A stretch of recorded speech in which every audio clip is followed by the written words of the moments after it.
Good morning, everyone. We're going to get started in about 2 minutes.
Morning, everyone.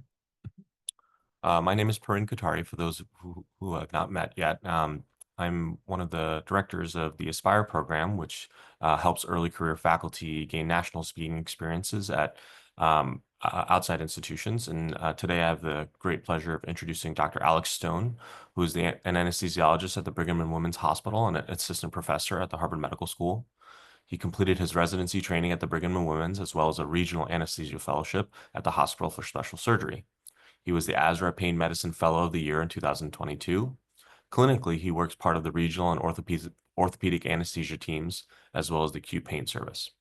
Alex has been active in collaborating across specialties with colleagues in emergency medicine to explore how to expand safe access and high-quality regional anesthesia techniques to patients outside of the surgical context.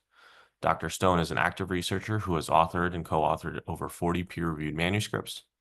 He is an associate editor of the journal Regional Anesthesia and Pain Medicine. He has a broad set of research interests, from implementation of enhanced recovery programs to improving acute pain management for patients who suffer from chronic pain conditions. The theme that unites his research work is exploring how healthcare systems can be pragmatically optimized to provide high-quality perioperative acute pain management. Dr. Stone, thank you for taking the time out of your morning to spend an hour with us. We look forward to your talk. Thank you. Thank you so much. Thank you so much, Dr. Kari, and thank you so much for the invitation to come here and to speak at Stanford. It's truly an honor, and I think that the Aspire program is really great. I know that we're, supposed to be at an outside institution, but it does feel like, Brigham and Women's and Stanford have a special connection, even though we are separated by a couple of thousand miles. But it's my honor to be here to talk about something that I'm truly passionate about, and that is exploring how preoperative nerve blocks can be used for hip fracture patients, and how we as anesthesiologists can play a role in expanding the access to acute pain treatments through multidisciplinary collaborations. So I have no relevant disclosures to declare. The format for the talk where we are going to go this morning is that at first we'll talk about an overview of hip fractures and how nerve blocks have been used in the context of hip fractures, how they can be used for the context of hip fractures, and take a deep dive into the evidence or lack of evidence for hip fracture patients, and how effectively nerve blocks have been used in this patient population that's extremely high risk.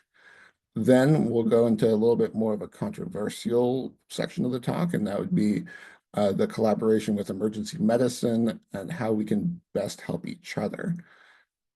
Finally, we'll wrap up by looking at some of the challenges towards the future, how we can best help out with training education, and what patients can benefit the most from acute pain treatments early on in their injury course, and move towards more of a personalized pain medicine model, which I believe is going to be critical, especially in this patient population. So my core assumption is that nerve blocks shouldn't be constrained to the perioperative period. I think that there are benefits to them and that sometimes we think in a siloed manner as we approach medicine in 2025, and that there are benefits of using nerve blocks for acute painful conditions that go beyond patients having surgery. And that we as anesthesiologists, as experts in pain management, as experts in regional anesthesia, can be leaders in expanding the use of nerve blocks, and that some of the constraints are artificial. And just going back to sort of what launched me on this path when I was a medical student back in 2015, 2016, I really took a deep dive into the opioid epidemic, and it's a horrible thing that's still happening today. And this is kind of what is at stake, and this is what's my why, and this is what drives me to do this type of research. I could give you the facts and the figures, but sometimes pictures provide more of an emotional story and kind of give you a different sense of what's going on. This is from the New Yorker back in 2017, 2018. The article came out where a photojournalist went around to parts of rural Ohio and Kentucky and followed her along and tried to document the impact that the opioid crisis has had. And it really does tear apart families, it tears apart communities, and it's still going on, and there's still a role for us to play as anesthesiologists to understand how we can best treat acute pain conditions, to further elucidate the conversion between acute pain and chronic pain, and how we can use opioids in a responsible and rational manner. And the clinical issue that we'll discuss is that acute pain is hard to treat, especially in the emergency department. It's challenging, it's expensive, and it's very resource intense. Pain's very common. 45% of emergency department visits are directly or indirectly related to pain as the primary complaint. And as a result of the opioid epidemic, there are pushes to reduce opioid use and limit opioid prescriptions in the ED. There's such thing as an opioid-free ED where they won't prescribe opioids to almost anyone.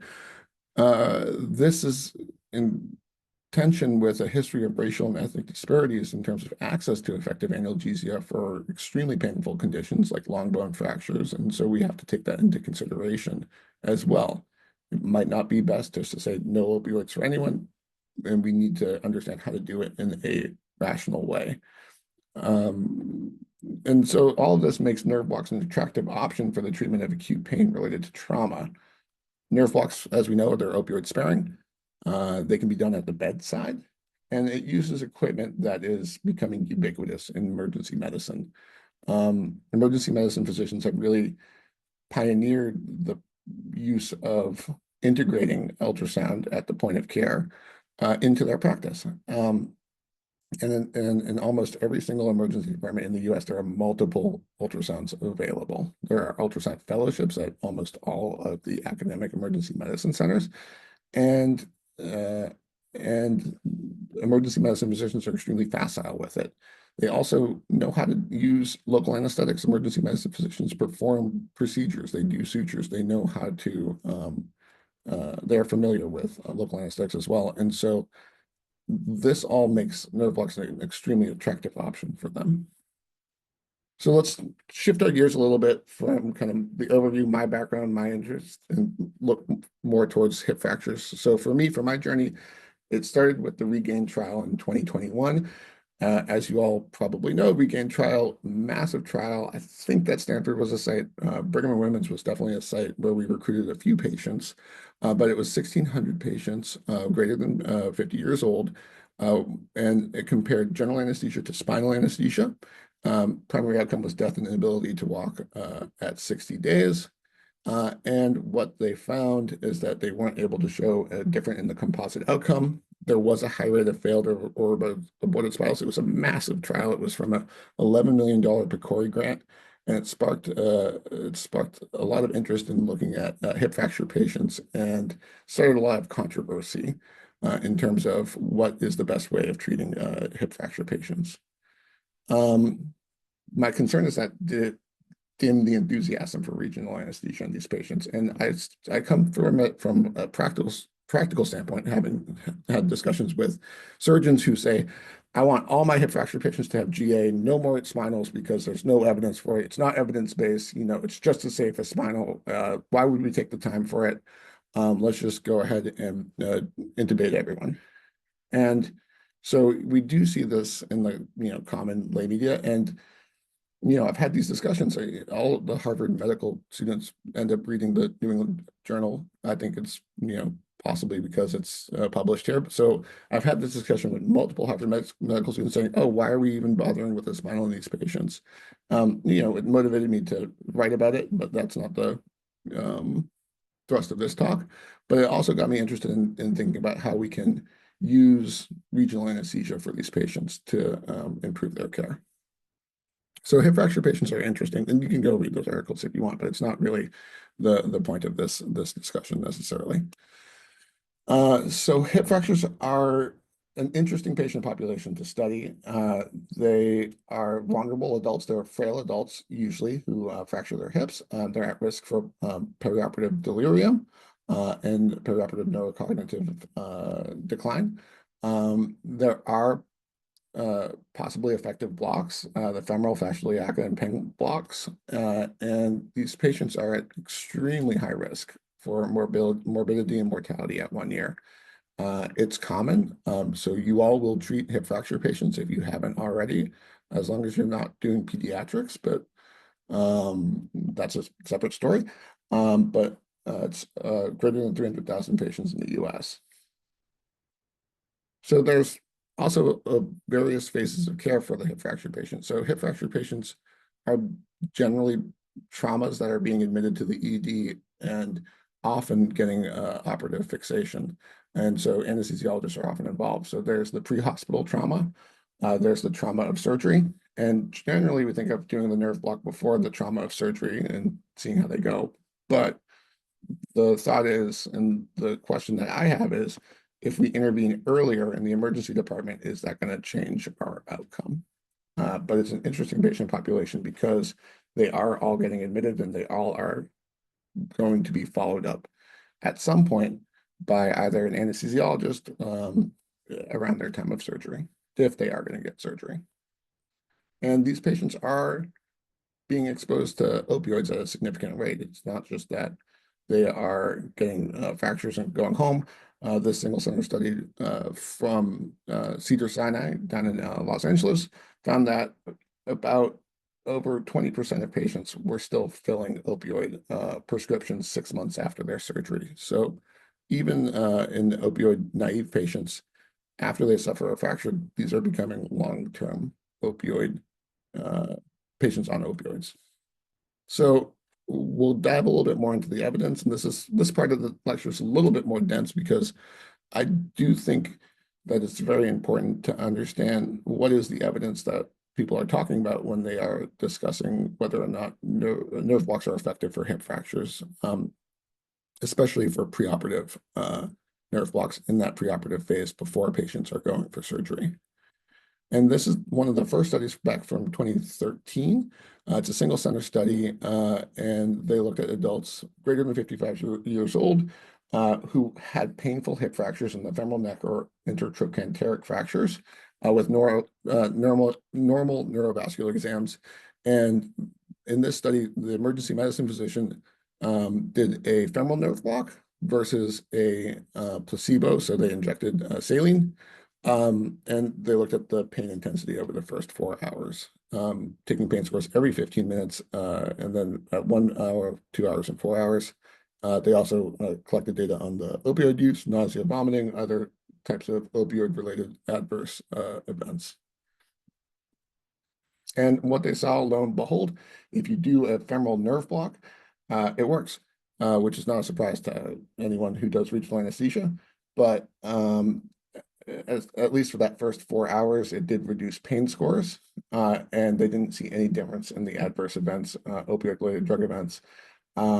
They did see a reduction in the need for rescue morphine over the first 4 hours, and they saw a bit of a pain intensity. the limitations of this definitely sparked a lot of interest in the field, but the first 4 hours after an injection doesn't really tell you that much over their overall trajectory, and it didn't standardize the amount of analgesia that patients were getting in the sham group as well.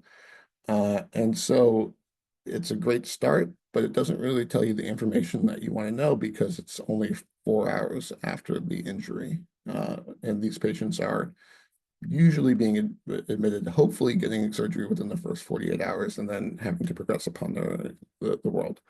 And so that prompted a larger study published in 2016, 2017. And this was a multi-center study in New York at 3 urban emergency departments that looked at hip fracture patients. It was a bit pragmatic in terms of the hours in which they were recruiting. It was only during daylight hours, I guess, 8 a.m. to 8 p.m. or New York daylight hours, I guess. And then they did have a large set of exclusion criteria, including multi-trauma, previous fractures, transfers, older fractures, delirium, cognitive impairment, and language barriers. And what they did was more comprehensive. So they did a nerve block in the emergency department done by the emergency medicine physician. And then within the first 24 hours, an anesthesiologist would come in and place a nerve block catheter for about 3 days, ideally, before and after surgery. Their primary outcome was pain at the first couple hours in the ED, and then pain with walking on post-op day 3, which I think is a more important outcome. And then they also looked at opioid-related adverse events, missed PT sessions, and how they did 6 weeks after discharge.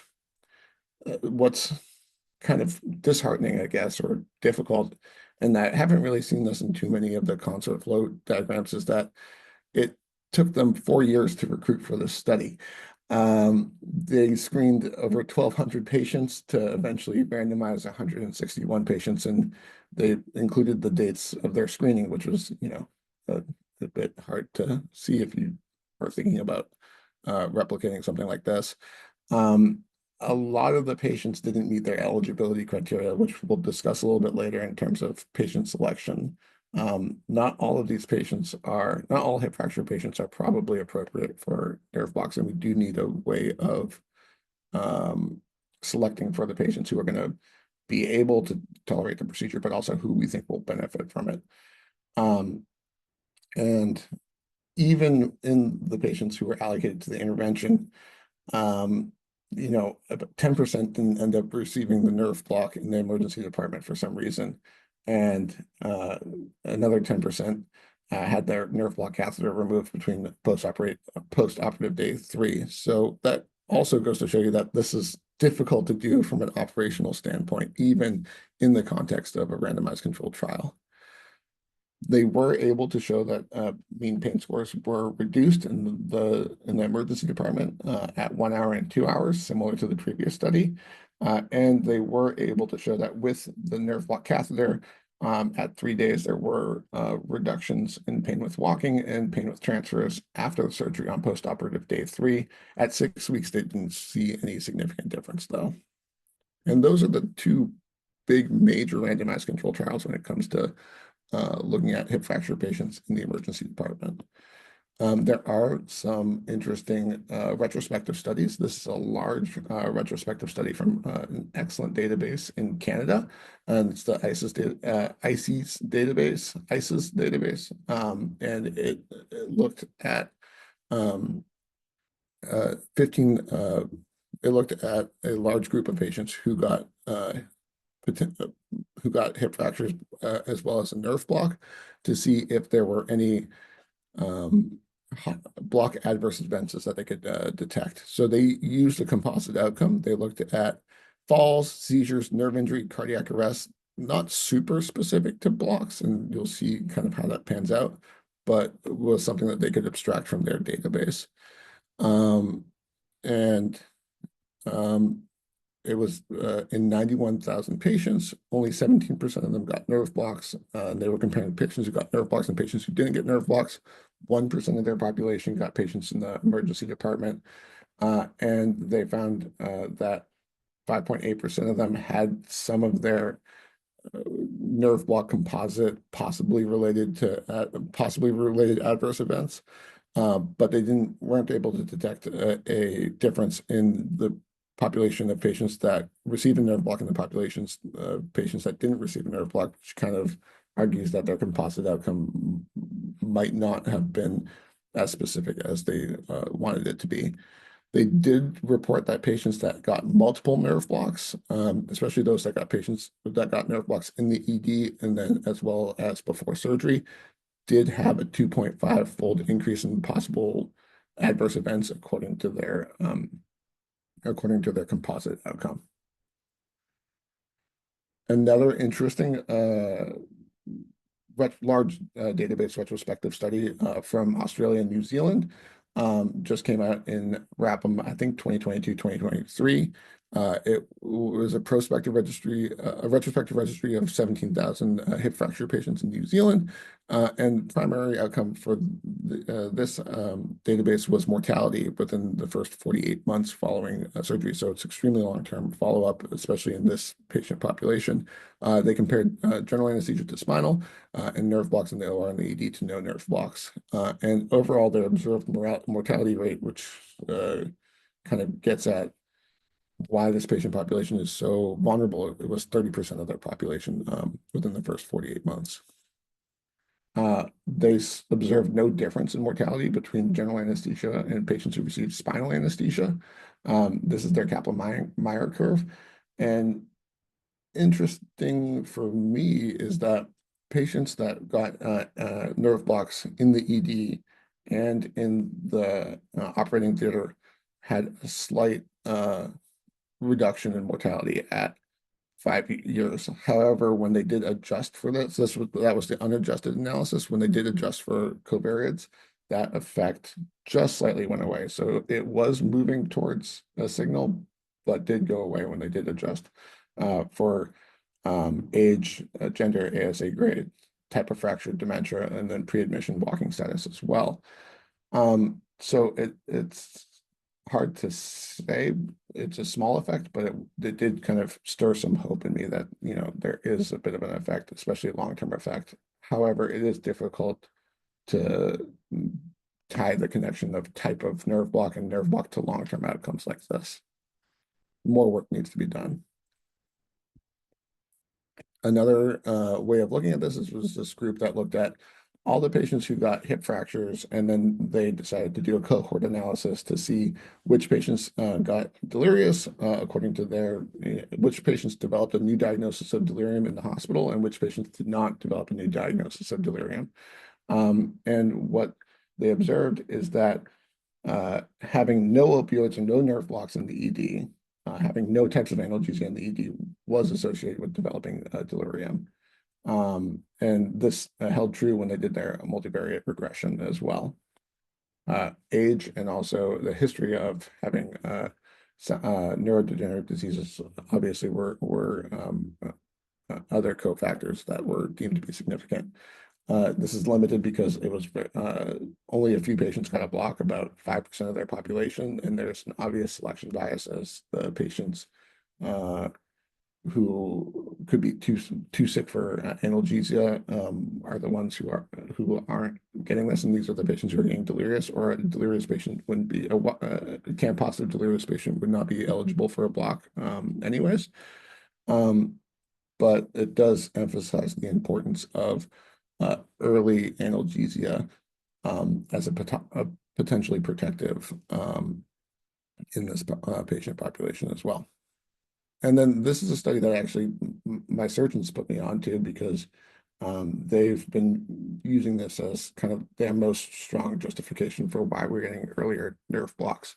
Again, it's a study from Cedars-Sinai down in Los Angeles. It's a single center cohort study. Patients were given vascular Iliaca blocks by the regional anesthesia team while the patient was in the emergency department, and they did a retrospective analysis comparing the patients who got blocks earlier versus blocks later. And the way they divided their population was they took the median time to block, and all the patients who got blocks in the first half, so less than 8.5 hours, were the earlier cohort. The patients who got blocks afterwards were the later cohort, and they recruited 107 patients. And what they found was that preoperatively, the biggest effect was on opioid exposure preoperatively. Didn't really have that much of an effect postoperatively, and had probably a small dose statistically, but not clinically effective difference in their postoperative pain trajectories as well. But what got our orthopedic surgeons interested is that they did show that there's a correlation between length of stay. So patients who got earlier fascial blocks had less length of stay. And so our orthopedic surgeons were using that to help encourage more folks to get nerve blocks earlier in the emergency department. And that was the big thing that they concluded, even though there are obvious selection biases as well. This is a more recent study that came out, just a couple weeks ago from China. This is orthopedic surgeons performing the blocks within 24 hours of admissions, placebo-controlled.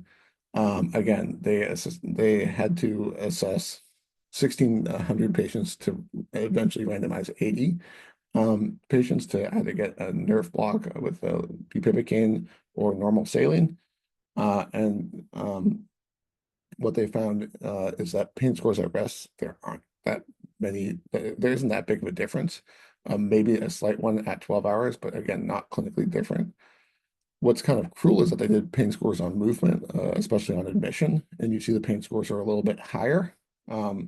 There is an effect of nerve blocks for pain scores when they're doing gentle movement.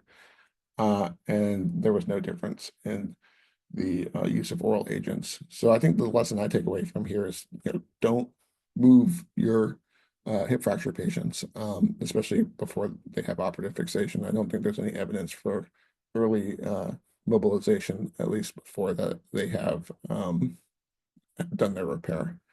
And so kind of summarizing it, putting a bow on all the data, I swear we're done with the deep evidence dive, is that there is some RCT data to suggest a limited effect in terms of short-term effects, but it's not great when we start thinking of the whole big picture.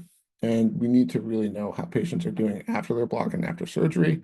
And a big issue with this population is that it's quite heterogeneous. And there's so much potential selection bias. So we need to do more work here. It's not like a slam dunk in terms of our level of understanding of how effective nerve blocks are. But that's just my take. Those are my 2 cents on the state of the hip fracture nerve block literature as of now. So let's shift gears to kind of how it might be a bit more controversial, but I think that what you'll see is that it should be more collaborative.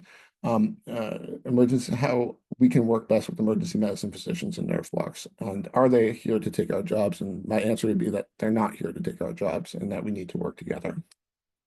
So the efforts are greater than over 10 years old.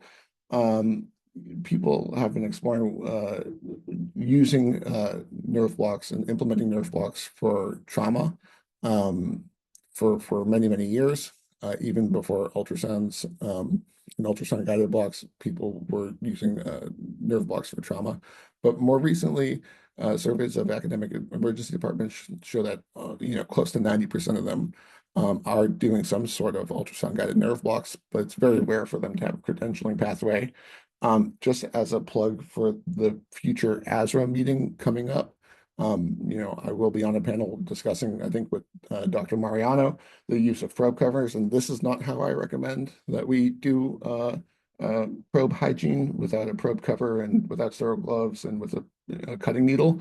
But my assumption here is that they're just doing this as a demonstration because it doesn't look like they did any skin prep in the area too. So I don't think this is how they're saying to do nerve blocks in the ED. At least I certainly hope not. And it's not how I say it, but please consider coming to the ASRA meeting in the 1st of May if you want to see us debate that in a little bit more detail. But Also in 2021, the American College of Emergency Physicians issued a very clear policy statement where they say it's the position of ASAP that ultrasound guided nerve blocks are within the scope of practice for emergency physicians and uh, represent a core component of a multimodal pathway, kind of sticking their flag in and saying that we do nerve blocks. This is what we do, and it's absolutely within our purview. And this is all the citations they did to support such a statement. And I've gone ahead and I've analyzed that, and I looked in to it and to see what's the background for all of these. Um, it's a very strong statement, and it's 28 citations. 12 of them are clinical studies of specifically nerve blocks being performed by ED physicians. Of those 12 studies, 4 of them are clinical trials, 8 of them are case reports. 2 of the clinical trials we discussed, and it's 300 patients that they've based that statement off of. So again, not super evidence-based as of yet, but we should be continuing to push the field forward. And there's a lot of discourse on Twitter as well. Arun is a friend of mine. He's great. He's a very enthusiastic supporter of regional anesthesia, especially among emergency physicians. I think he's doing some very innovative things actually in the Bay Area. This is one where I think we still debate it. It's a transgluteal sciatic block for low back pain. And he posted that, and you can see the amount of enthusiasm among emergency physicians to say, "Oh, look, I see this tweet, and I'm just going to put it into my practice." But there are, really good anesthesiologists, really good regional anesthesiologists who are very active on social media who say, "Okay, look, wait a minute, this might not be the best idea. If you block the sciatic nerve and then send someone home, it could affect their ability to mobilize in a safe way." And we'll discuss this a little bit later. But there's a lot, that's all to say that there's a lot of enthusiasm among the emergency medicine community in terms of expanding the use of regional anesthesia in different ways. So what does the American Society of Anesthesiologists say about this? Well, they don't say anything too specific.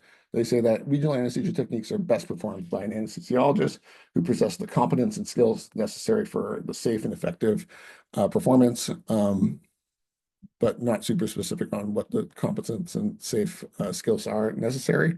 But that's kind of where they leave it at the society standards. So less of a strong statement than the ASAP, who kind of have a little bit more of an aggressive stance to say, this is our situation. So what we did is through with the collaboration with ASRA Pain Medicine, we did do a survey of the use of nerve blocks in the emergency department. And we surveyed the membership of ASRA. Again, we only got a few responses out of the whole ASRA, but of the people that responded, over half believed that their anesthesia group had capacity. Only half of the respondents believed that their group had capacity to take consults for ultrasound guided nerve blocks in the ED. And of the respondents who reported that ultrasound guided nerve blocks were being performed in the ED, 90% of them reported, close to 90% reported that non-anesthesiologists were doing ultrasound guided nerve blocks at the hospital that they worked, whereas 67% reported that the anesthesia group had been consulted for ultrasound guided nerve blocks in the ED. And then when we tried to assess the attitudes, what we found was that there were unmet needs, that people felt like there were patients who could have benefited from nerve blocks in the emergency department that weren't getting nerve blocks, and that collaboration could be improved between emergency medicine, orthopedic surgery, and anesthesiology to provide nerve blocks at their hospitals. I think ASRA is doing a good job as a leader in terms of taking this on. So at the past couple ASRA meetings, there have been specific emergency medicine tracks and emergency medicine specific faculty. And I think that it's starting the conversation and starting the way in which ASRA can be there and be a leader in terms of having programming specifically for emergency medicine physicians as well. And I look forward to, seeing what's in the emergency medicine track at the ASHA meeting in spring. Again, another plug for the 50th meeting coming right up. And it's interesting in that uh, when we put nerve blocks in new people's hands, they do different things that we wouldn't even think about. So, people are using nerve blocks to treat snake bite envenomation, or so that's something I would never even think to do, which I think, makes sense, especially in like a foot or a hand. There's this trial that's going on for looking at whether or not nerve blocks can be used to help with acute hepatopancreato-biliary pain in the emergency department, which I think is fascinating. But then there's also things where we should, have caution, like, you know, uh, are erectospinal nerve blocks effective for endometriosis? I don't know.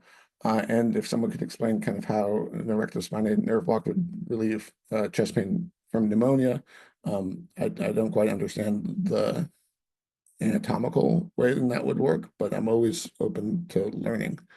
Um, in any case, the point I'd like to make is that whether we're comfortable or not doesn't really matter because it's certainly happening. Nerve blocks are happening in emergency departments all across the United States, and they're going to continue to happen, whether or not, no matter how we feel about it, nerve blocks are going to continue to happen in the emergency department. So this came out in JAMA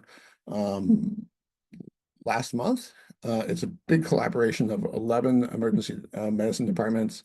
They took data from all 11 departments. It was a total of 2,700 blocks, which over 2 years, which, 2,700 blocks, that's probably what Stanford does in like a month or two.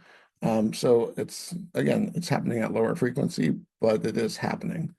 And they reviewed the EMRs for any type of complications related to the nerve blocks. What you can see is that the nerve blocks are happening. They're being done often by the residents or the interns. And oftentimes the majority, 60% of them are being done by people who have done less than 20 nerve blocks.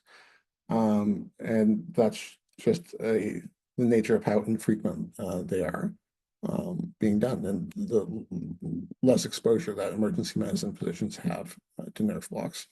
What kind of nerve blocks are they doing? For the most part, fascial and femoral nerve blocks, presumably for hip fracture. ESP blocks are the second.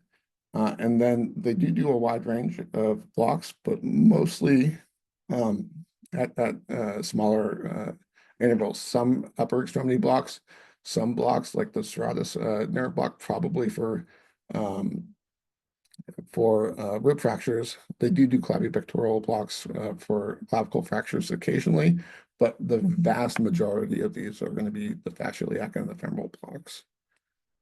And here are the complications that they reported. They had one incident where intralipid was used for possible last. Aside from that, some of these, what they deemed were complications, are known side effects, like hoarseness related to an upper extremity nerve block, or Horner's related to an upper extremity nerve block. What was interesting is that, they did have 5 of the complications due to the sciatic nerve blocks that they were doing for back pain. And some of those complications, unfortunately, were related to falls and foot drops afterwards. And that's a way, and that's telling me that there's things that we could do collaboratively to kind of co-educate each other and to create better guidelines, because I think that it's an expected, having a foot drop after a sciatic nerve block is expected if you do the nerve block properly, and it should not be a complication. If numbness and weakness is a complication of a nerve block, then my nerve block complication rate is 100%, because most of my patients get numb and weak, especially when I do an extremity nerve block. And I get more worried about the patients who don't get numb and weak. But I think that it kind of goes to show that we can be collaborating more effectively together. That being said, it is a tremendous effort by the emergency medicine physicians to come together, to organize, and to collect and report their complication rates. And I think this represents a huge step forward kind of for them and for us as people who take care of patients. So going to shift gears again to challenges for the future. I might have lied to you a little bit or oversimplified. This is how I presented the phases of care for our hip fracture patients as kind of tidy little boxes where they come in, they get injured pre-hospital, go to the ED, and then they flow ever so elegantly through their hospital stay. But when I mapped it out, kind of trying to see who are all the players in terms of dictating the analgesics. Don't try and look too deep in it. I just want to make the point that it's complicated. There are a lot of people who are involved in determining the analgesia plan for patients who suffer hip fractures, from when they come into the hospital in the emergency department, and then figuring out who's taking care of these patients and who's responsible on the inpatient floor, perioperatively and postoperatively. It is wonderfully complex in terms of who's writing the orders, who's responsible for following up, and who owns the analgesia plan. And I think that's something where we need to communicate more effectively, especially when we're doing a treatment that can last or is intended to last 24 hours or longer and span different phases of this recovery profile. So some of the earlier studies that we've taken on and that, I've been lucky enough to have a small grant through my department is to look at what is the opportunity in terms of time, and are we doing more than one block within a short amount of time, and is that because that could have an effect on complication rates if you go back to the Canadian retrospective study.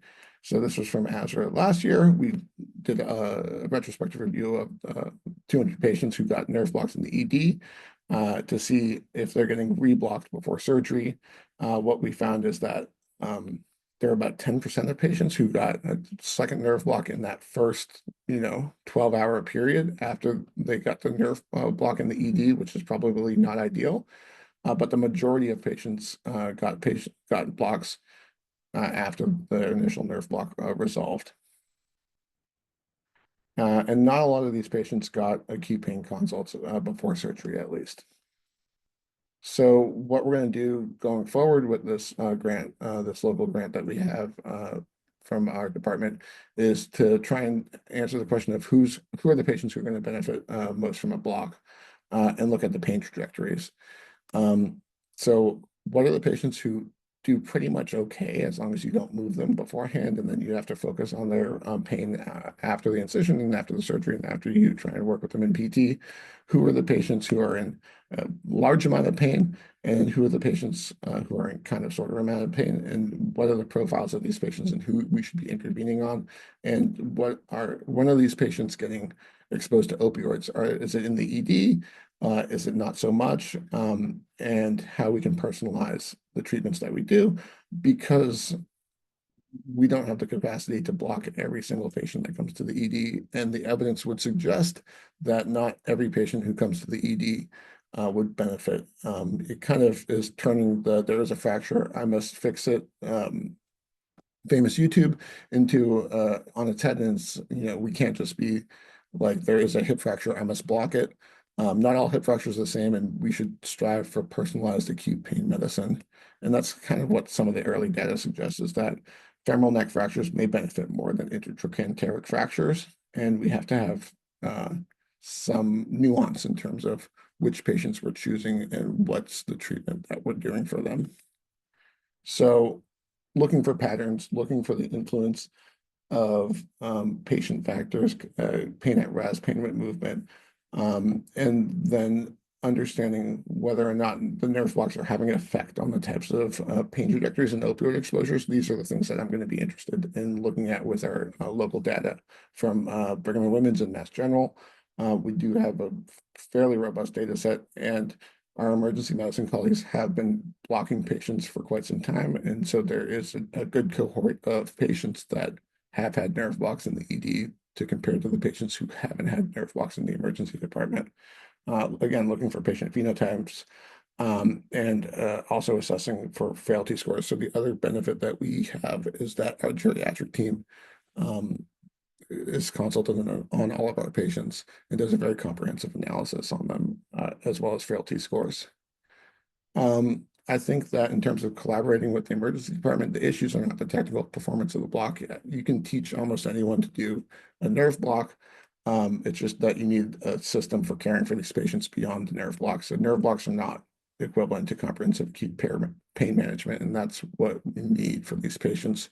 The things that keep me up at night are issues with consent, especially in patients, especially in providers who don't do nerve blocks frequently, and in patients who are at, who are in pain, who are in acute pain, who are coming in after a trauma.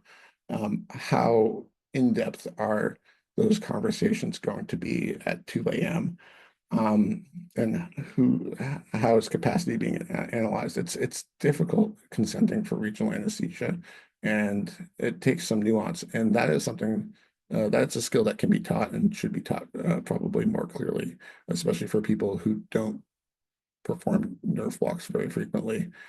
Um, Training pathways. What does a training pathway or credentialing look like for physicians in the emergency department? And I do believe that they are actively working on it, but how can we, as anesthesiologists, help train people? And I think ASRA is taking a lead on that with their meeting track. But a lot of this also happens online in certain communities in emergency medicine, especially with the ultrasound fellowship community as well. This is just the Alan Winnie quote that I really enjoy. And then what are the supplies that they need? Again, we shouldn't be blocking with cutting needles and without proper supplies. What are the rescue medications that we need in case there's hypotension around a block, and knowing where intralipid is and how to prepare for last, and drilling kind of how to prepare for last, and what's the multidisciplinary contingency plan?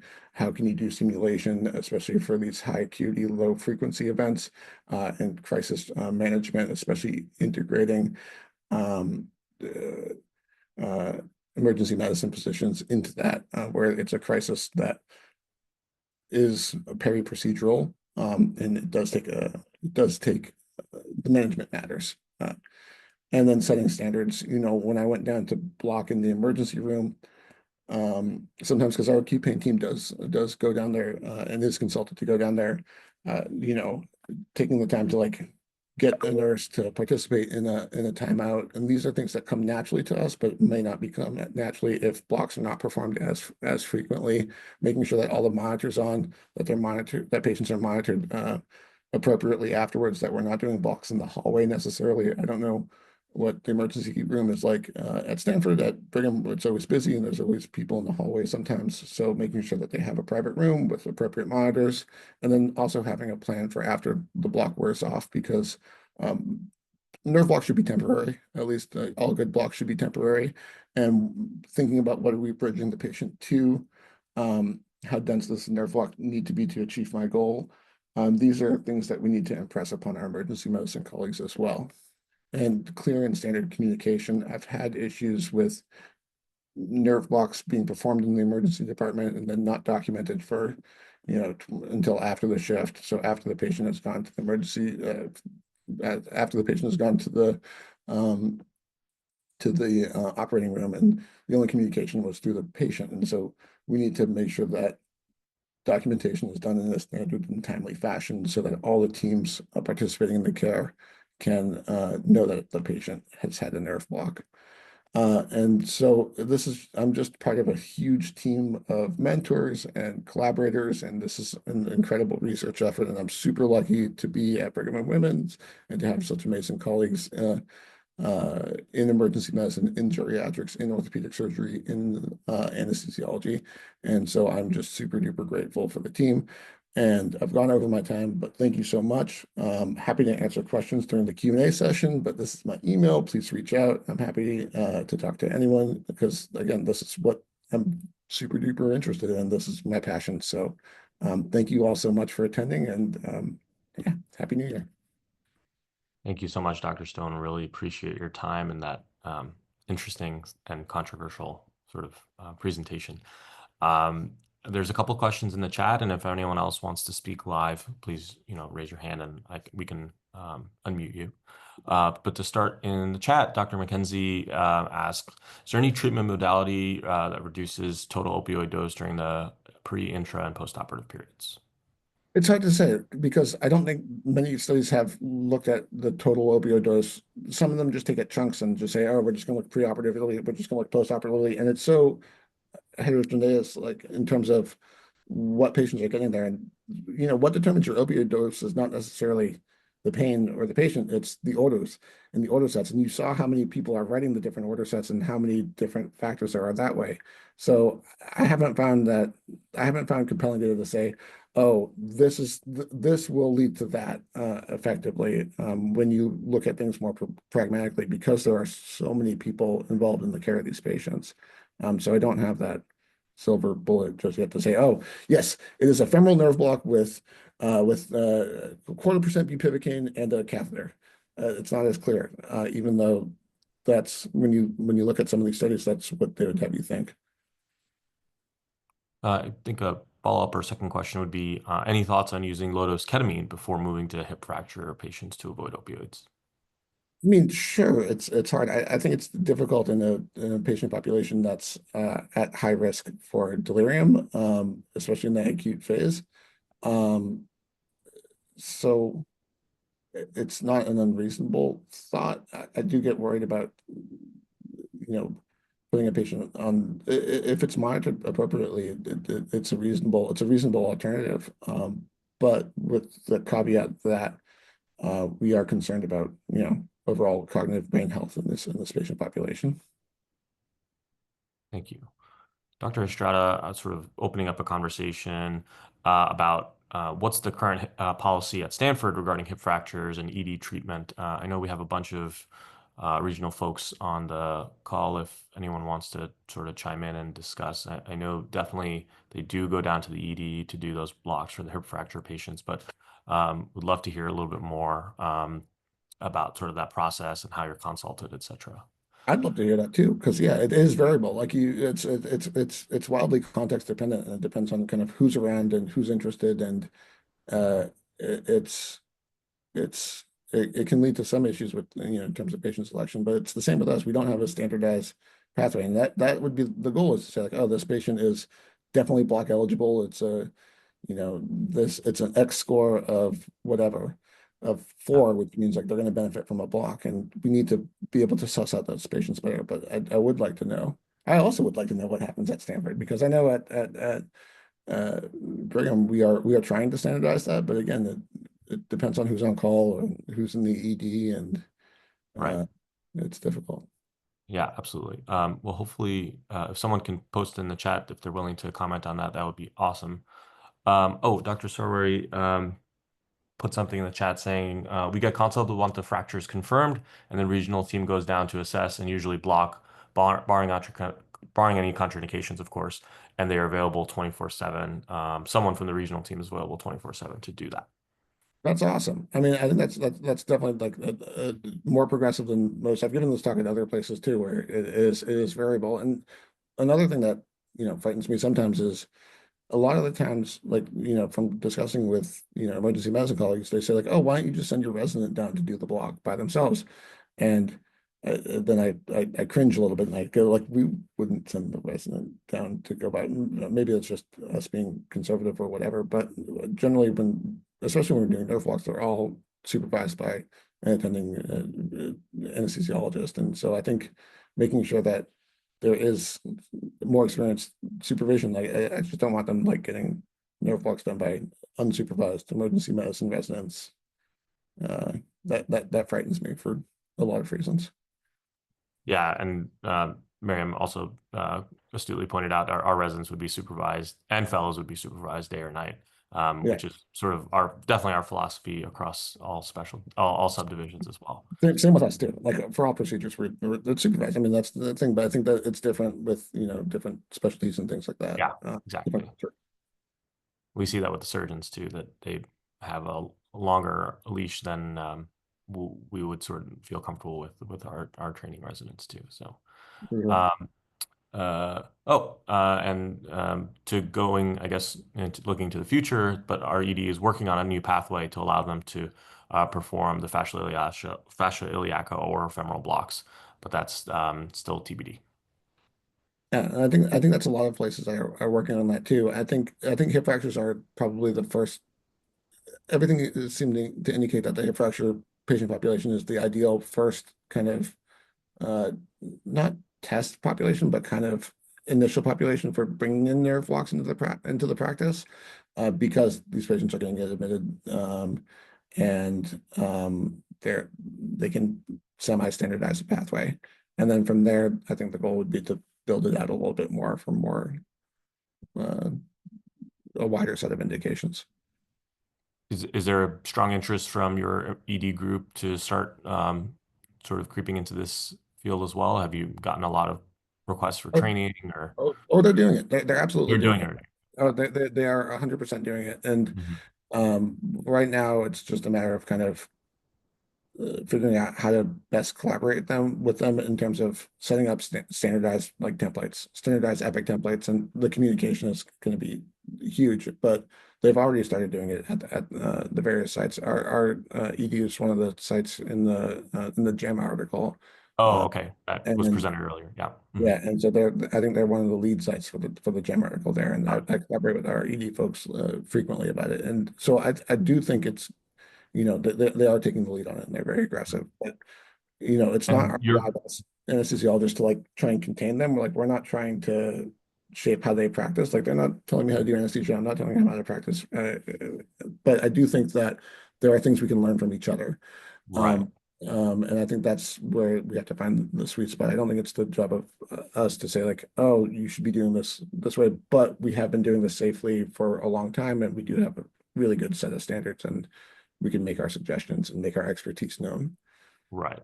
And then do they consult the acute pain team to follow these patients after the blocks are performed, or? Infrequently. So that's what I'm trying to figure out is there are we getting patients who are running into rebound pain or block wearing off, whatever you want to call it, Mhm. before surgery? Because, while we do try and get patients into the operating room within 48 hours of fracture, sometimes they're there for quite some time, and sometimes there's a big buildup. And um, for me, that presents a possible opportunity to like intervene. And are we missing patients who would benefit from acute pain follow-up with low dose ketamine, with reblocks before surgery? Um, I don't really know that. And that's why we're doing this grant, to take a look to see what is the size of that patient population, how long are patients waiting for blocks, how long are patients waiting for the OR, and whether there's an opportunity to intervene there. Because right now it would be patients who have higher than average pain needs, and it's at the discretion of the surgeons who admit the patients. Generally our acute pain team is consulted when patients are direct admits from or transfers from outside hospitals. When they bypass the ED, they'll ask us to come see them and potentially offer them a block before surgery. But it's getting rarer for patients who are admitted directly through our ED as they do more blocks. Excellent. Thank you for that context. I think we're basically at time. Thank you so much, Dr. Stone, for your expertise and your time. It was a really interesting conversation. And I appreciate everything you've done to put this together for us at Stanford. And if there's any of our faculty who are looking to speak as part of the Aspire program, please reach out to me and we're happy to get you set up. And thanks, everyone. And thanks again, Dr. Stone, for your time. Thank you so much. It's truly an honor. So everyone have a great day, and thank you so much. Thank you.